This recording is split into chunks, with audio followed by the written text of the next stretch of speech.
Anna Volkov stood in her studio, surrounded by what appeared to be abstract expressionist paintings.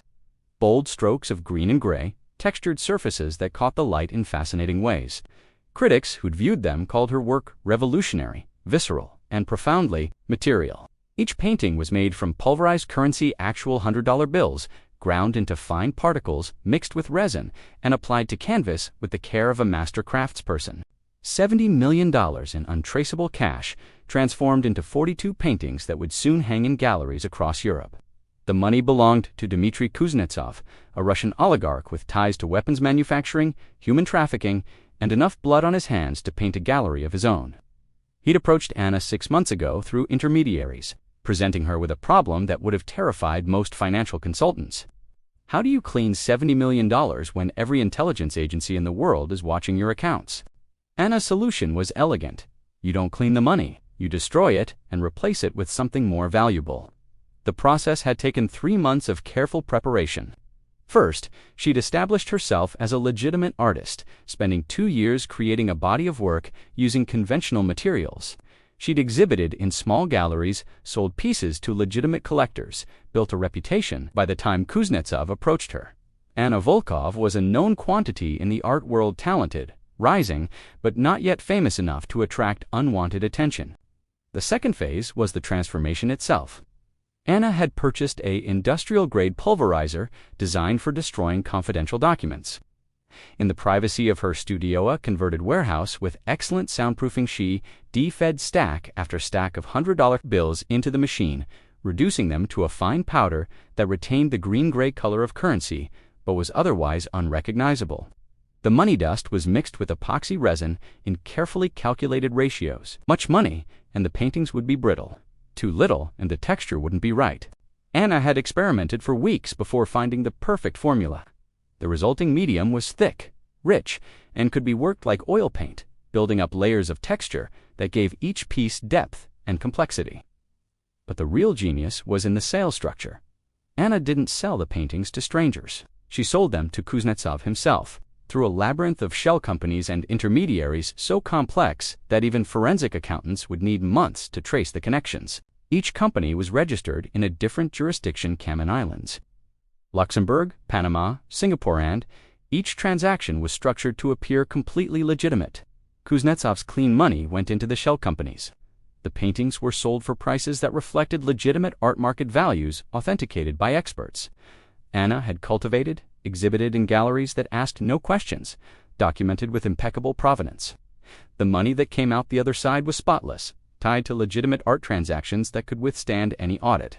In essence, Kuznetsov was buying back his own fortune, transformed from dirty cash into authenticated high-value assets. And because the paintings were made from the actual money, there was a poetic justice to it that Anna found deeply satisfying. The exhibitions were already scheduled. The paintings would debut at a prestigious gallery in Basel, then travel to London, New York, and Tokyo. Collectors were already inquiring about purchases, drawn by the unique texture and materiality of Anna's work. Some pieces would be bought by legitimate collectors, adding further legitimacy to the overall scheme. Others would be purchased by Kuznetsov's shell companies, completing the laundering cycle. But Anna had a problem. Kuznetsov's enforcers, Viktor and Sergei, were old-school Russian muscle, men who'd cut their teeth in the chaos of the post-Soviet era. They'd been assigned to protect Kuznetsov's investment, which meant they watched Anna constantly, tracking her movements, monitoring her communications. They were convinced she was planning to steal the money, or worse, expose the operation.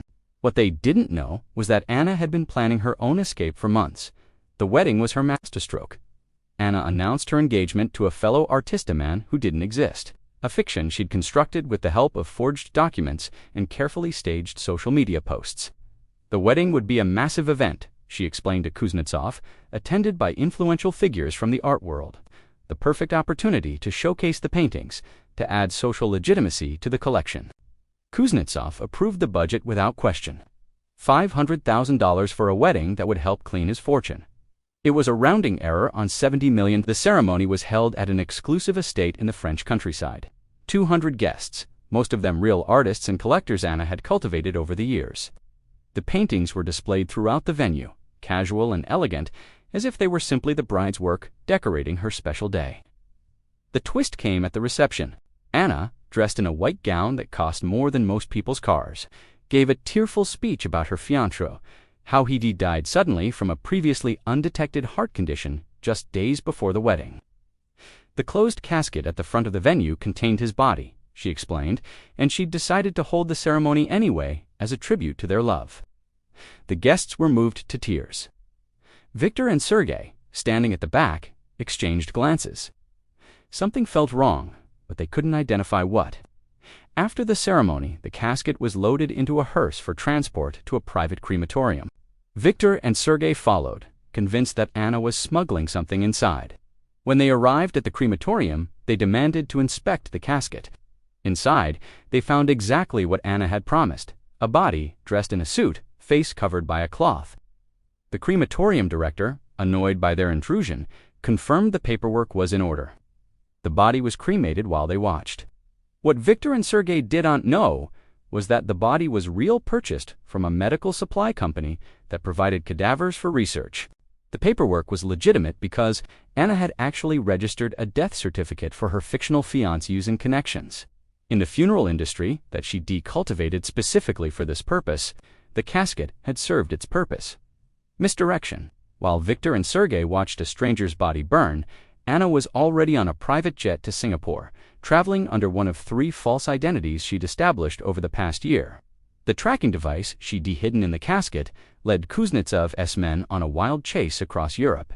The ashes were shipped to a facility in Prague, then forwarded to a crematorium in Berlin, then lost in bureaucratic paperwork in Warsaw. By the time they realized they'd been chasing nothing, Anna had been gone for 2 weeks. The money, her actual payment for the laundering operation, $20 million that she'd skimmed from the various transactions, was safely distributed across 15 offshore accounts, each below the threshold that would trigger international reporting requirements. Anna had spent 2 years building these accounts, making small deposits from legitimate art sales, establishing patterns that appeared completely normal. The paintings, they continued their exhibition schedule exactly as planned. Kuznetsov still got his laundered money. The art world got a fascinating new artist whose work mysteriously stopped appearing after her death, and collectors got unique pieces that would only increase in value due to their tragic backstory. Anna watched the news coverage from a villa in Bali, sipping champagne as art critics discussed the loss of such a promising talent. She'd died in a tragic accident shortly after her doomed wedding. They reported a car crash in the Swiss Alps. Her body never recovered from the ravine where her vehicle had plunged. The woman in the villa was named Sofia Marchetti, an Italian art dealer with impeccable credentials and no connection whatsoever to Anna Volkov. She had plans to open a gallery in Singapore, representing emerging artists from Southeast Asia. It would be a legitimate business, profitable, and completely clean. Sometimes the best way to escape your life, Anna reflected, wasn't to run from it. It was to bury it with the full ceremony and mourning it deserved, then walk away while everyone was still watching the grave. She raised her glass to the sunset, to $70 million transformed into art, to a wedding that became a funeral that became a rebirth. The paintings made from money had bought her freedom, and the oligarch who decommissioned them would never know that the artist he de-employed had become the greatest work of fiction she'd ever created. A dead woman who was very much alive,